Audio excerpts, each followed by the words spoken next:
ഒരു മലയാളിയായിരുന്നിട്ടും അമേരിക്കയിലെ fashion design രംഗത്ത് വളരെ ശ്രദ്ധിക്കപ്പെട്ട ഒരാളായിരുന്നു ആനന്ദ് ജോൺ. ആനന്ദിൻ്റെ കഥ അല്ലെങ്കിൽ ആനന്ദിനെതിരെയുള്ള ഒരു വിവാദം അദ്ദേഹം ജയിലിലാകുന്ന സമയത്ത് ലോകത്തെ മുഴുവൻ മാധ്യമങ്ങളുടെയും പ്രധാന വാർത്തയായിരുന്നു. ഇന്നിപ്പോൾ ആനന്ദ് ജോണിൻ്റെ ശരിയായിട്ടൊരവസ്ഥ എന്താണെന്ന് ആർക്കും അറിയില്ല. തീർച്ചയായിട്ടും ഏറ്റവും അധികം ഒരു നഷ്ടം അമ്മയ്ക്ക് തന്നെ ആയിരിക്കും. അതുകൊണ്ട് തന്നെയാണ് ചോദിക്കുന്നത്, ആനന്ദിൻ്റെ അമ്മയിൽ നിന്നും കൂടുതൽ അറിയണമെന്നുണ്ട്. എന്താണ് ആനന്ദിൻ്റെ ഇപ്പോഴത്തെ കേസിൻ്റെ ഒരവസ്ഥ, ജയിലിലെ ഒരവസ്ഥ ഒന്ന് പറയാൻ പറ്റുമോ? ഇഷ്യൂ ചോദിച്ചാൽ ഇപ്പം ആനന്ദ് ന്യൂയോർക്കിലാണുള്ളത്. ന്യൂയോർക്കിൽ റൈക്കേഴ്സ് ഐലൻഡ് എന്ന് പറഞ്ഞ ആ ജയിലിലാണ് മോനെ ഇപ്പോൾ കൊണ്ടുവന്നിട്ടുള്ളത്. ന്യൂയോർക്ക് ഒരു ഡിഫറെൻറ്റ് ജൂറിസ്ഡിക്ഷനാണ് അവിടെ. ആനന്ദിൻ്റെ കേസിൽ he was convicted in Los Angeles. അവിടുന്ന് ഹി വാസ് മൂവ് ടു ന്യൂയോർക്കിലേക്ക് വന്നത് കഴിഞ്ഞ വർഷം ജനുവരി എൻഡിലാണ് അവിടെ കൊണ്ട് മാറ്റിയത്. അപ്പോൾ അതൊരു പുതിയ ട്രയൽ അവിടെ സ്റ്റാർട്ട് ചെയ്യേണ്ടത്. അപ്പോൾ ആ ട്രയൽ ഇതുവരെ തുടങ്ങിയിട്ട് പോലുമില്ല. ഇതേ സമയം തന്നെ ഞങ്ങൾ ലോസ് ആഞ്ചലസിൽ മോൻ്റെ കേസിൻ്റെ ഈ ആദ്യം വന്ന കൺവിക്ഷൻ്റെ അതിനെതിരെ ഞങ്ങൾ അപ്പീൽ കൊടുത്തിട്ടുണ്ട്. അത് അഡ്മിറ്റഡ് ആയിട്ടുണ്ട്, അത്രയും ആയി. ഇനിയും അത് എപ്പോഴാണ് എടുക്കുന്നതെന്നൊന്നും നമുക്കറിയില്ല. ഒരു അപ്പീൽ എന്ന് പറയുമ്പോൾ എനിക്ക് തോന്നുന്നു അതിൽ എത്രയോ വേർഡ്സേ പാടുള്ളൂ, അങ്ങനെയൊക്കെ ഉണ്ട്. അപ്പോൾ അതിൻ്റെ കൂടെ നമുക്കൊരു റിട്ടും കൂടെ കൊടുക്കാം. ഇപ്പോൾ റിട്ടിൻ്റെ പ്രിപ്പറേഷൻ നടന്നുകൊണ്ടിരിക്കുകയാണ്. ദാറ്റ് ഈസ് ലോസ് ആഞ്ചലസിൽ. ന്യൂയോർക്കിൽ ഇപ്പം മിനിഞ്ഞാന്ന്, that is on the 6th ഒരു കോർട്ട് ഡേറ്റ് ഉണ്ടായിരുന്നു. കോർട്ട് ഡേറ്റിന് പോയപ്പം നമുക്ക് ട്രയൽ ഡേറ്റ് ഫിക്സ് ചെയ്യാനെന്ന് പറഞ്ഞാൽ പോയത്, പക്ഷെ അത് ആയിട്ടില്ല. ഓൺ ദ കോൺട്രറി മോനന്ന് ഭയങ്കരമായിട്ട് പാസ് ഔട്ട് ചെയ്തു, മയങ്ങി വീണു. അതിപ്പോൾ ഒരു 5-6 പ്രാവശ്യമായി നടക്കുന്നു. കാരണം ഇവർ ഈ കൊണ്ടുപോയി ഹോൾഡിംഗ് ഏരിയ എന്ന് പറയുന്ന സ്ഥലത്ത് കൊണ്ടിടും. അവിടെ നിന്ന് പറഞ്ഞ് ഭയങ്കര ചൂടും അങ്ങനത്തെയൊക്കെയാണ്. അപ്പം നമുക്ക് അത്ര യൂസ്ഡ് ഒന്നുമല്ല, നമ്മളൊന്നും ജയിലിൽ കിടന്നൊന്നുമല്ല. ഇത് അവിടെ നിന്ന് പറഞ്ഞാൽ എക്സ്ട്രീമായിട്ടുള്ള ടെമ്പറേച്ചേഴ്സൊക്കെ ഉള്ള. അപ്പം ഞങ്ങളൊരു റിക്വസ്റ്റ് കൊടുത്തിട്ടുണ്ട്, ഒരു മോഷനായിട്ട് കൊടുത്തിട്ടുണ്ട്. ആനന്ദിന് സാമാന്യം ജീവിക്കാൻ പറ്റുന്ന പോലത്തെ ഉള്ളൊരു എയർ കണ്ടീഷനിങ് വേണമെന്ന് പറഞ്ഞത്. എയർ കണ്ടീഷൻ നമ്മൾ ചോദിക്കുന്നത് എനിക്ക് സുഖമായിട്ട് ഇങ്ങനെ എയർ കണ്ടീഷൻ ഇരിക്കണം ആ ഉദ്ദേശത്തിലല്ല. എക്സ്ട്രീം ക്ലൈമറ്റ് വരുമ്പോഴത്തേക്കും അതിന് നമുക്ക് ബോഡിക്ക് എടുക്കാൻ പറ്റുന്ന പോലെ. അവന് ഹീറ്റ് സെൻസിറ്റീവ് ആണ് ഭയങ്കര. ഓരോരുത്തർക്കും ഉണ്ടല്ലോ ഓരോ problem. He is very heat sensitive. അപ്പോൾ അതുകൊണ്ട് ഇത് ചോദിച്ചു. ജഡ്ജൊന്നും ഉത്തരവൊന്നും പറഞ്ഞിട്ടില്ല ഇതുവരെ, അതിന് നമുക്ക് സാങ്ഷൻ ഒന്നും പറഞ്ഞിട്ടില്ല. പിന്നെ അതേപോലെ തന്നെ റൈക്കേഴ്സ് ഐലൻഡിൽ നിന്ന് മാറ്റി മോനെ മൻഹാറ്റനിലെ ജയിലിലോട്ടാക്കാൻ വേണ്ടി. അവിടെ ആകുമ്പോഴത്തേക്കും സെൻട്രലി അവർക്കൊരു എന്താ പറയുക, ഒരു ടെമ്പറേച്ചറുണ്ട്. അത് അവർ മെയിൻറ്റെയിൻ ചെയ്യുന്നുണ്ടെന്ന് എനിക്കറിയില്ല, ഞാൻ പോയിട്ടില്ല, കേട്ടിട്ടുള്ളത് അതൊക്കെ. പിന്നെ അതിൻ്റെ രണ്ടിൻ്റെയും ഞങ്ങൾക്ക് ഇത് കിട്ടിയിട്ടില്ല. 23rd സെപ്റ്റംബറിനാണ് ഇനി വെച്ചിരിക്കുന്നത് കേസിൻ്റെ ഈ ഡേറ്റ്. ഇത് വന്ന ഉടനെ തന്നെ ന്യൂയോർക്ക് പോസ്റ്റും അവിടുത്തെ പേപ്പറുകളൊക്കെ ഭയങ്കരമായിട്ട് എഴുതാൻ തുടങ്ങി. കൺവിക്റ്റഡ് റേപ്പിസ്റ്റ് അങ്ങനെ പറഞ്ഞുകൊണ്ട്. പിന്നെ ആനന്ദ് ഇത് ചോദിക്കുന്നു, അത് ചോദിക്കുന്നു, എന്തിനാണ് അങ്ങനെ ചോദിക്കുന്നത്, അതായത് AC റൂം വേണമെന്ന് ചോദിക്കുന്നത്, ഇവിടെ ഈ ജയിലിൽ തന്നെ നിന്നാൽ പോരെ, ലൈക്ക്. അപ്പം നമുക്കൊന്നും ചോദിക്കാനുള്ളൊരു അവകാശമോ ഒന്നും തന്നെ ഇല്ല. അതേപോലെ ഹ്യൂമൻ റൈറ്റ് വയലേഷൻ ഭയങ്കരമായിട്ടുണ്ട്. മോൻ്റെ 4 പല്ലിൻ്റെ കാര്യം ഞങ്ങൾ 4 വർഷം മുമ്പ് തൊട്ട് തുടങ്ങിയാണ് പറയാൻ വേണ്ടി. ഭയങ്കര പെയിനാണ്. ആ കുട്ടി പെയിനിൽ ശരിക്കും സഫർ ചെയ്യുന്നുണ്ട്. പല്ലുവേദന എന്ന് പറഞ്ഞാൽ അതൊരു വലിയ ഭയങ്കരമായിട്ട് ഇത് വരുന്നതാണ്. അപ്പോൾ റൂട്ട് കനാൽ ചെയ്യണമെന്നാണ് ഡോക്ടേഴ്സ് പറഞ്ഞിരുന്നത്. ഇവർ പറയുകയാണ് ഞങ്ങൾക്ക് റൂട്ട് കനാലൊന്നും ചെയ്യാൻ പറ്റില്ല, വേണമെങ്കിൽ പിഴുത് കളഞ്ഞേക്കാമെന്ന്. അങ്ങനെയൊക്കെ എന്നൊക്കെ ഒരു പറയാമെന്ന് പറഞ്ഞാൽ ഞങ്ങൾ പറഞ്ഞു ഞങ്ങളുടെ എങ്ങനെയും കാശുണ്ടാക്കി ഞങ്ങൾ പേ ചെയ്യാം, നല്ലൊരു ഡെൻ്റൽ സർജനെ കൊണ്ട് അവൻ്റെ ഇത് ചെയ്യിക്കണമെന്ന് പറഞ്ഞാൽ ഇതുവരെ ഒന്നും ചെയ്തിട്ടില്ല. We went to Indian consulate ഉണ്ട് അവിടെ, പ്രഭുദയാൽ ആണ് അവിടുത്തെ കോൺസുൽ ജനറൽ. അദ്ദേഹത്തിനെ ഞാൻ പോയി കണ്ടിരുന്നു, ഞാനൊരു പെറ്റീഷനായിട്ട് കൊടുത്തു. ഇപ്പം ഞാൻ വിളിച്ച് ചോദിച്ചുകൊണ്ടിരുന്നു. അപ്പോൾ പറഞ്ഞു ഞങ്ങൾ ലെറ്റർ എഴുതി, അവർ പറ്റില്ല എന്ന് പറഞ്ഞിട്ട് തിരിച്ചിങ്ങോട്ട് ഒരു എഴുത്തെഴുതിയെന്ന്. ഞാൻ പറഞ്ഞു ഒരു കാര്യം സാധിക്കണമെങ്കിൽ ഒരു പ്രാവശ്യം ചോദിച്ചാലൊന്നും ചിലപ്പം ആരും സമ്മതിക്കില്ലായിരിക്കും. നമുക്ക് ശരിക്കും ഇൻട്രസ്റ്റ് ഉണ്ടെന്നുണ്ടെങ്കിൽ നമ്മൾ we have to keep on and asking. ഒരു കാര്യം കേട്ടിരുന്നു, ഇപ്പം നമുക്ക് ഇവിടുന്ന് ഇപ്പോൾ എനിക്ക് ചെന്നൈയിൽ പോകണം, ഞാൻ ഇവിടുന്ന് വീട്ടിൽ നിന്ന് ഇറങ്ങി ഒരു 10 അടി വെച്ചിട്ട് ഞാൻ ട്രൈ ചെയ്തു എന്ന് പറയുന്നതിൽ ഒരു അർത്ഥം ഉണ്ടെന്ന് എനിക്ക് തോന്നിക്കുന്നില്ല. ആനന്ദിനെ നേരിട്ട് കാണാൻ പറ്റുമോ ഇപ്പോൾ? ന്യൂയോർക്ക് വളരെ ലോസ് ആഞ്ചലസായിട്ട് കമ്പയർ ചെയ്യുമ്പോൾ ഇത് വളരെ വളരെ വ്യത്യാസമുണ്ട്. കുറച്ചും കൂടിയൊക്കെ നമുക്ക് എന്താ പറയുന്നത്, മോനെ അത്ര എല്ലേലും സഹിച്ച പോലെ സഹിക്കേണ്ടതില്ല ന്യൂയോർക്കിൽ. പക്ഷേ എവിടെയും എല്ലായിടത്തും ഈ ഗ്യാങ് വാർസൊക്കെ എപ്പോഴും നടന്നുകൊണ്ടിരിക്കുക. അവിടെ എപ്പോഴും അതിൻ്റെ അകത്ത് അടിയുമൊക്കെയാണ്. കാരണം എല്ലാവർക്കും ഉണ്ട് ഓരോ മാഫിയ ഗ്രൂപ്പ് അല്ലെ ഒരു ഗ്യാങ്സ് ഉണ്ടാവും. അതായത് it could be like an Italian mafia, അല്ലെങ്കിൽ ഒരു Mexican mafia, Spanish mafia, Russian mafia, എല്ലാവർക്കും എല്ലാം ഉണ്ട്. അപ്പം അവർക്കൊക്കെ ഒത്തിരി പ്രൊട്ടക്ഷനും ഉണ്ട്. അവരെ ആരെങ്കിലും ഒരാൾ തൊട്ട് കഴിഞ്ഞാൽ അവരുടെ ഒരു ഗ്രൂപ്പ് തന്നെയുണ്ട്. നമുക്കിവിടെ ഇത് ഒന്നുമേ ഇല്ല. അവിടെ എത്തിയതിന് ശേഷം കാണാൻ പറ്റിയില്ലേ? ഇല്ല, എനിക്ക് കാണാൻ പറ്റും. ഞാൻ അവിടെ ഉള്ളപ്പോൾ എനിക്ക് എല്ലാ ആഴ്ചയും പോയി കാണാം. അതും ചില ആഴ്ച 3 പ്രാവശ്യം വിസിറ്റേഷൻ റൈറ്റുള്ള ആഴ്ചകളുണ്ട്. പക്ഷേ അവിടെ പോവുക എന്ന് പറഞ്ഞാൽ ഇറ്റ് ഈസ് ഒന്നാമത് ഇറ്റ് കോസ്റ്റ് യു മണി. പിന്നെ അത് ഒരു ദിവസത്തെ ഒരു ഇതാണ്. പോയി നമ്മൾ ആദ്യം പോയി ക്യൂ നിൽക്കുന്ന റൈക്കേഴ്സ് ഐലൻഡിലോട്ട് കയറാൻ പറ്റില്ല കാറിന്. നമ്മൾ പുറത്ത് അവരുടെ പാർക്കിംഗ് ഏരിയ ഉണ്ട്, അവിടെ പോയിട്ട് പിന്നെ അവരുടെ ഒരു ഷട്ടിൽ ബസ് വരണം, അതിനുവേണ്ടി വെയിറ്റ് ചെയ്യും. അതിനെനിക്ക് $2 അങ്ങോട്ട് പോകാനും പിന്നെ ഇങ്ങോട്ട് വരാൻ $2. അതിൻ്റെ അകത്ത് ചെന്ന് കഴിഞ്ഞാൽ പിന്നെ ഒരു 3-4 ചെക്കിങ് ഉണ്ട് അവിടെ. ഓരോ ചെക്കിങ്ങിന് നമ്മളവിടെ വെയിറ്റ് ചെയ്യണം. വെയിറ്റ് ചെയ്ത് കഴിഞ്ഞാൽ അവരുടെ ബസ്സസ് ഉണ്ടെങ്കിലേ നമുക്ക് പോകാൻ പറ്റുള്ളൂ. അവർ വന്ന് വിളിച്ചുകൊണ്ട് പോയി. കുറേ പേര് കാണും അവിടെ. നോക്കുവാണെങ്കിൽ അധികം വെള്ളക്കാരൊന്നും കാണാനുണ്ടാവില്ല. മുഴുവനും കൂടുതലും ആഫ്രിക്കൻ അമേരിക്കൻസും അങ്ങനത്തെയൊക്കെയാണ്. പിന്നെ നമ്മളുടെ ആൾക്കാരെ ഞാൻ ഒരു സർദാർജിയെ കണ്ടിട്ടുണ്ട് അവിടെ. അല്ലാണ്ട് അധികം ഇന്ത്യക്കാരെയൊന്നും ഞാൻ കണ്ടിട്ടില്ല. ഏറ്റവും അവസാനമായിട്ട് കണ്ടത് എപ്പോഴായിരുന്നു? ഞാനിപ്പോൾ കണ്ടിട്ട് 4 മാസം കഴിഞ്ഞു. ആനന്ദ് എന്ത് പറഞ്ഞു? എത്രത്തോളം ഒരു കോൺഫിഡൻസ് ഉണ്ട് ഇപ്പോൾ ആനന്ദിന്? ഇത് പറഞ്ഞു കഴിഞ്ഞാൽ അവരുടെ ഇങ്ങനെ പിടിച്ചിടുന്നതിൻ്റെ തന്നെ ഉദ്ദേശം തന്നെ ടു ബ്രേക്ക് യു ഡൗൺ, നമ്മളെ കംപ്ലീറ്റ് ആയിട്ട് നമ്മുടെ മൊറയിൽ അങ്ങ് നശിപ്പിക്കുക. നമ്മൾ ഇമോഷണലി, മെൻ്റലി, ഫിസിക്കലി, പിന്നെ financially they will break you down. ഒത്തിരി കാശെന്ന് പറഞ്ഞു കഴിഞ്ഞാൽ നമ്മൾ വിചാരിക്കുന്ന പോലെയൊന്നും അല്ല. ഇപ്പോൾ സാധാരണ എല്ലാവരും ചോദിക്കും നിങ്ങൾക്കൊക്കെ എന്താ കാശിന് ബുദ്ധിമുട്ടെന്ന് ചോദിക്കും. ശരിയാ, 1 ലക്ഷമോ ഒരു 5 ലക്ഷമോ അല്ലെങ്കിൽ ഒരു 10 ലക്ഷമോ ഒക്കെ ആണെങ്കിൽ എനിക്ക് എങ്ങനെയൊക്കെ മാനേജ് ചെയ്യാം. പക്ഷേ വെൻ ഇറ്റ് ബിക്കംസ് 5 കോടിയും 10 കോടിയും എന്നൊക്കെ പറഞ്ഞു കഴിഞ്ഞാൽ എന്നെക്കൊണ്ട് വളരെ വളരെ ബുദ്ധിമുട്ടാണ്. ഞാനൊരു സിംഗിൾ പേരൻ്റാണ്. ഇപ്പോൾ എന്ന് പറഞ്ഞാൽ കഴിഞ്ഞ ഈ 4.5 വർഷമായിട്ട് ഞങ്ങൾ ആർക്കും ജോലിയില്ല. ഉണ്ടായിരുന്നതൊന്നും എടുക്കാനും പറ്റിയിട്ടില്ല. നമ്മൾ ബിസിനസ്സിൽ ഇട്ടിരിക്കുകയായിരുന്നു. ആനന്ദിൻ്റെ കമ്പനിയുടെ ലോഞ്ച് ആയിരുന്നു മാർച്ച് 20th. അപ്പോൾ പുതിയ പ്രോഡക്റ്റ് വരും. അപ്പോൾ ആ ജീൻസിനൊക്കെ ഞങ്ങൾ കുറേ പൈസ മുടക്കിയിട്ടുണ്ടായിരുന്നു. പിന്നെന്ന് പറഞ്ഞാൽ ആദ്യത്തെ ബെയിലിന് തന്നെ ഞങ്ങൾ $1.365 million ആയിരുന്നു ബെയിൽ. അതിൻ്റെ 10% ക്യാഷായിട്ട് കൊടുത്താൽ മതി. എന്ന് പറഞ്ഞാലും ഒരു $150,000 ആയി കഴിഞ്ഞു. ഇത് ഞങ്ങളുടെ എന്ന് പറഞ്ഞാൽ ചെറിയൊരു ഫാമിലിയാണ്. ആനന്ദിൻ്റെ കമ്പനിയിൽ ഫണ്ടിങ് വരികയായിരുന്നു ആ സമയത്ത്. 2006 എൻഡിൽ അവർ എല്ലാം സാങ്ഷൻ ആക്കി. 2007 മാർച്ച് 6 മോനെ അറസ്റ്റ് ചെയ്തു. 7 അവർ സൈൻ ചെയ്യാണ് അടുത്ത ട്രഞ്ച് ഓഫ് കാശ് വരാൻ വേണ്ടി. 20th കമ്പനിയുടെ ലോഞ്ച്. ഒരു ലോബി ഇതിൻ്റെ പിന്നിലുണ്ടെന്ന് വിശ്വസിക്കുന്നുണ്ടോ?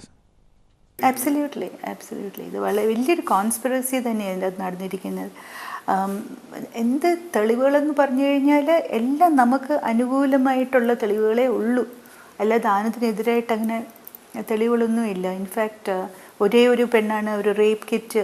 അതെന്ന് വെച്ചാൽ സാധാരണ നമുക്ക് മനസ്സിലാക്കാൻ കഴിയും ഏത് ഒരു പെൺകുട്ടിയോ അല്ലെ സ്ത്രീയോ, അതും അമേരിക്കയെ പോലത്തുള്ള രാജ്യത്തിൽ. ഇപ്പം നമ്മുടെ ഇവിടുത്തെ പെൺകുട്ടികൾ ആരെങ്കിലും അവരെ ബലാത്സംഗമൊക്കെ ചെയ്തു കഴിഞ്ഞാൽ അത് പുറത്ത് പറയാൻ മടിക്കും. കാരണം ആരോടും പറയാൻ പറ്റില്ല, വീട്ടുകാരോട് തന്നെ സംസാരിക്കാൻ പറ്റില്ല ഇതിനെക്കുറിച്ച്. പിന്നെ സൊസൈറ്റിയിൽ അറിഞ്ഞാൽ നാണക്കേട്, അങ്ങനെ പല ഫാക്ടേഴ്സും ഉണ്ട്.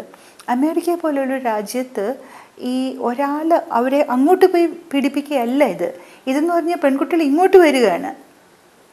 നമ്മൾ ആലോചിക്കും, നമുക്കറിയാം നമ്മുടെ ഈ സംസ്ഥാനം, എസ്പെഷ്യലി കേരളം എന്ന് പറഞ്ഞാൽ ആളുകൾക്ക് വിദ്യാഭ്യാസവും ബുദ്ധിയും വിവേകവും ഇതൊക്കെ ഉള്ള ആൾക്കാരാണ് നമ്മൾ.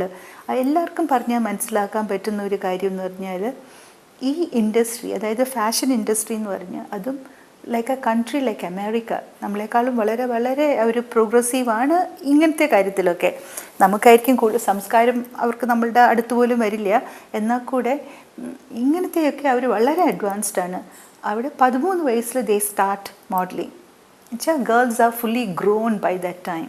അല്ലാണ്ട് കൊച്ചുകുട്ടിയൊന്നുമല്ല 13 വയസ്സെന്ന് പറഞ്ഞു കഴിഞ്ഞാൽ they are really matured.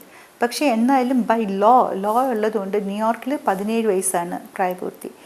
Los Angeles കാലിഫോർണിയയിൽ 18 വയസ്സാണ്. അപ്പം എനി ഗേൾ നമ്മുടെ അടുത്ത് വരികയാണ്, വന്നു കഴിഞ്ഞാൽ അവർ അണ്ടർ ഏജ് ആണെങ്കിൽ അവരുടെ കൂടെ അവരുടെ ഗാർഡിയൻ ഉണ്ടാകണം എന്ന്. ദാറ്റ് ഈസ് എല്ലാവർക്കും എല്ലാ ഇൻഡസ്ട്രിയിലുള്ള ഒരു ലോ ആണത്. അവർ they should be accompanied by a guardian. ആര് വേണേലും ആകാം. അതേപോലെ തന്നെ ആര് വന്നാലും they have to show their ID. അപ്പോൾ ഈ ID വെച്ചിട്ടാണ് നമ്മൾ അവരുടെ വയസ്സ് കണ്ടുപിടിക്കുന്നത്. ഇപ്പോൾ ഒരു പെൺകുട്ടി വന്ന് പറയാണ് എനിക്ക് 19 വയസ്സാന്ന് പറഞ്ഞ് we take it because yes നമുക്ക് ID കാണിക്കും. അവിടെ ക്ലബ്ബുകളിലൊക്കെ അറിയാമായിരിക്കും 21 വയസ്സാകുമ്പോഴാണെങ്കിൽ അവർക്ക് കയറാൻ പറ്റുള്ളൂ, എന്നാലേ ഡ്രിങ്ക്സൊക്കെ കഴിക്കാൻ പറ്റുള്ളൂ. അപ്പോൾ ഈ കുട്ടികൾ നമുക്കറിയുന്ന കുട്ടികളൊക്കെ ക്ലബ്ബുകളിലുണ്ടാവും. അപ്പോൾ നമുക്ക് 100% ആയിട്ട് നമ്മൾ ഷുവർ ആവും ദെയർ ഓഫ് ഏജ് എന്നുള്ളത്. പക്ഷേ ഇന്ന് ആനന്ദിൻ്റെ കേസിൽ ഈ കുട്ടികൾ തന്നെ ആര് വന്നാലും ശരി, ഞങ്ങൾ we make it A point two video tape dum. കാരണം നാളെ എന്തോ നമുക്ക് തിരിച്ചു വരുന്നതെന്ന് അറിയില്ല. അത് കാരണം എല്ലാവരെയും വിളിച്ചിട്ട് ചോദിക്കും, വേർ ആർ യു ഫ്രം, എന്താ ചെയ്യണത്, എന്തുകൊണ്ടാണ് ഞങ്ങളുടെ അടുത്ത് വന്നിരിക്കുന്നത്, എങ്ങനെ നമ്മളെക്കുറിച്ച് അറിയുന്നത്, പിന്നെ വയസ്സ്, അതൊക്കെ ചോദിക്കും. അപ്പം ഈ പെൺകുട്ടികൾ തന്നെ ആനന്ദ് ടേപ്പ് ചെയ്ത പെൺകുട്ടികളിൽ തന്നെ ഉണ്ട് ഹൗ ഓൾഡ് ആർ യു എന്ന് ചോദിക്കും. I M 18. എന്തിനാണ് വന്നിരിക്കണേ? ഞാൻ ആനന്ദ് ജോണിൻ്റെ കാണാൻ വന്നിരിക്കുകയാണ്. ചിലർ പറയും ഞാൻ ഫ്രണ്ടായിട്ട് വന്നതാന്ന് പറയും, വാട്ട് എവർ അത്. പക്ഷേ മിക്കവാറും എല്ലാ മോഡൽസിനെ ഞങ്ങൾ we will take A video and that will be the. കാരണം നമുക്ക് എല്ലാവരുടെയും മുഖവും അവരുടെ ബോഡി സ്ട്രക്ചറൊന്നും ഓർത്തിരിക്കാൻ പറ്റില്ല. സോ ഫോട്ടോസ് മാത്രമല്ല, ദ മൂവ്മെൻറ്റ് എവറിത്തിങ് ഈ ഇൻഡസ്ട്രിക്ക് ആവശ്യമായിട്ടുള്ള കാര്യങ്ങൾ that will be always the. പിന്നെ ന്യൂഡിറ്റി എന്ന് പറഞ്ഞു കഴിഞ്ഞാൽ ഞാൻ ആനന്ദിൻ്റെ ഒരു അമ്മയായിട്ടല്ല ഞാൻ സംസാരിക്കുന്നത്. ഇതെന്ന് പറഞ്ഞാൽ I was working with him. എൻ്റെ basic thing I am a cosmetologist. ഞാനൊരു ലണ്ടൻ ഇൻസ്റ്റിറ്റ്യൂട്ട് ഓഫ് കോസ്മെറ്റോളജിയിലെ മെമ്പറാണ്. അതുകൊണ്ട് എനിക്ക് ഈ ഇൻഡസ്ട്രിയെക്കുറിച്ച് എനിക്കറിയാം. Then once I started working with ആനന്ദുമായിട്ട് വർക്ക് ചെയ്യാൻ തുടങ്ങി കഴിഞ്ഞപ്പം ന്യൂഡിറ്റി എന്ന് പറഞ്ഞാൽ ഇറ്റ്സ് എന്താ പറയുക, നമ്മൾ സാധാരണ ഇരുന്ന് ഇപ്പം ഞാൻ സംസാരിക്കുമെന്ന് അതേപോലെ ഉള്ളൂ എവറിത്തിങ്.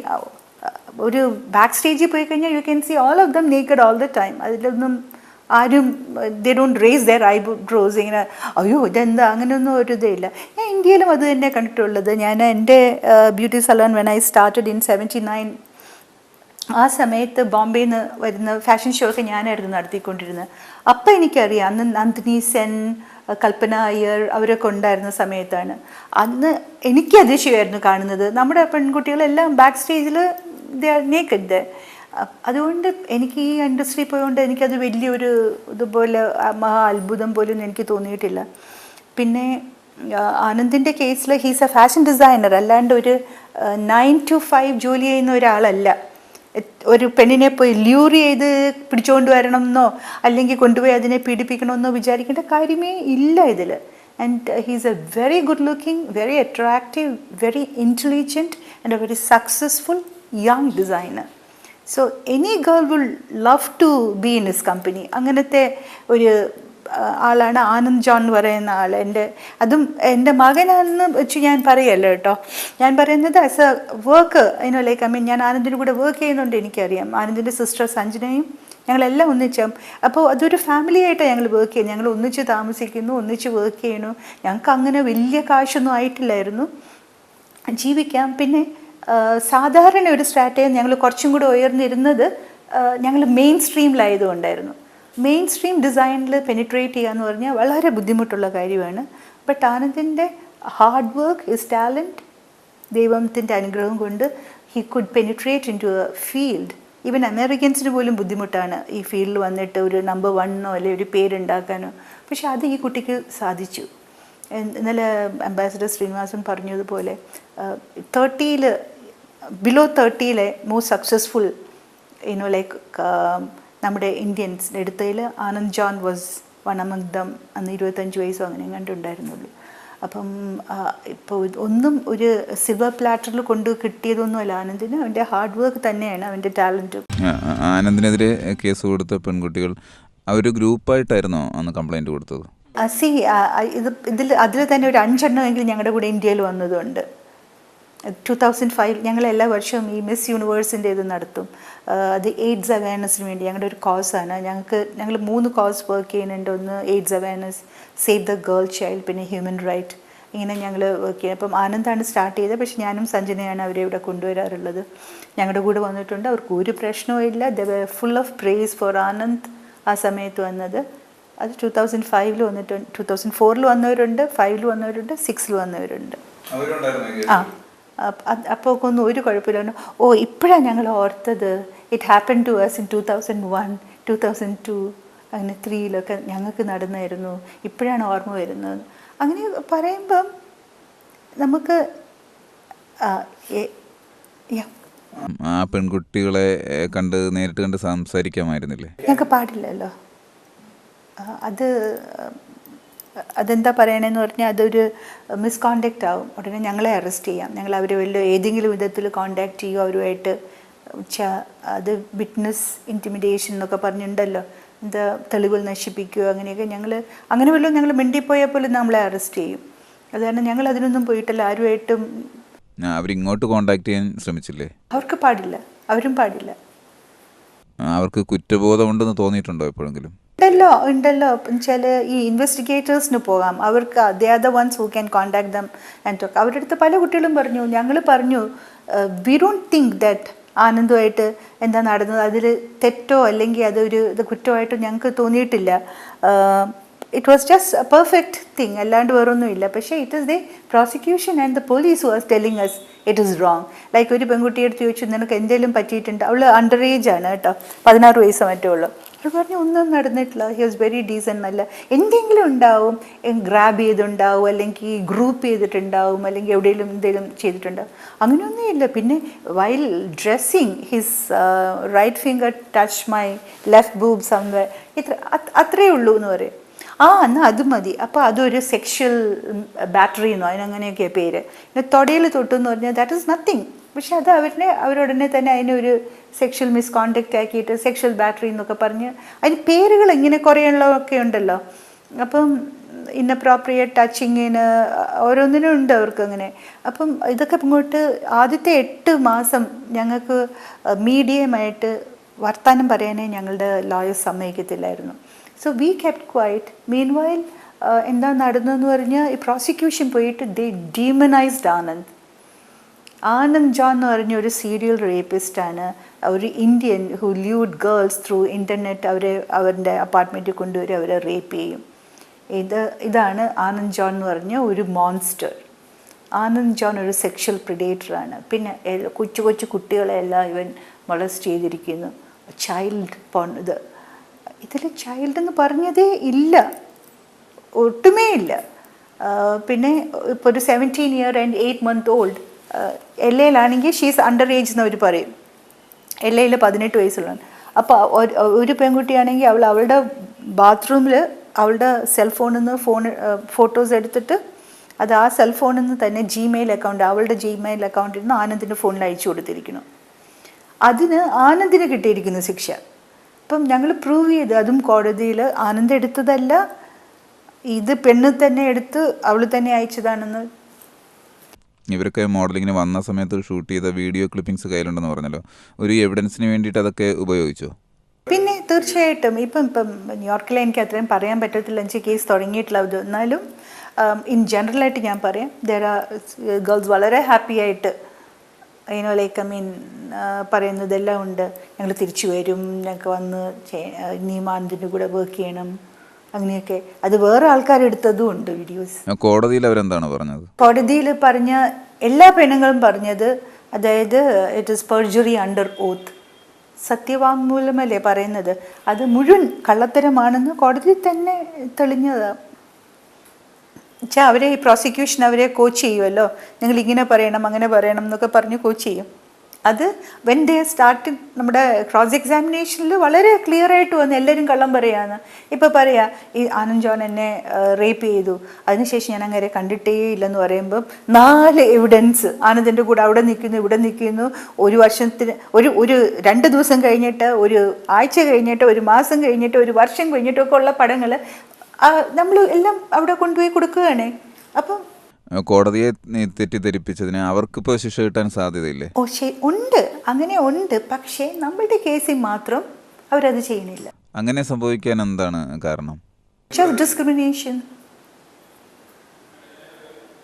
അല്ലാതെ എന്താ അതിന് പറയാനുള്ളത്? ഇപ്പം തന്നെ സൈബർ ക്രൈം, പെൺകുട്ടികൾ അഡ്മിറ്റ് ചെയ്യുന്നു, they hacked in to his computer, എന്നിട്ട് ആനന്ദ് ജോണിൻ്റെ ഇതിൽ അതായത് you can get in to somebody's computer എന്നിട്ട് അത് മുഴുവൻ ടാമ്പർ ചെയ്യാൻ പറ്റുമല്ലോ, നമുക്കെല്ലാം എന്ത് വേണേലും എനിക്ക് മാറ്റുകയോ അതിൽ കൂടുതൽ ആഡ് ചെയ്യുകയോ എന്ത് വേണമെങ്കിലും ചെയ്തൊക്കെ സംഭവിച്ചിട്ടുണ്ടെന്ന് അവർ തന്നെ പെൺകുട്ടികൾ അഡ്മിറ്റ് ചെയ്യണു.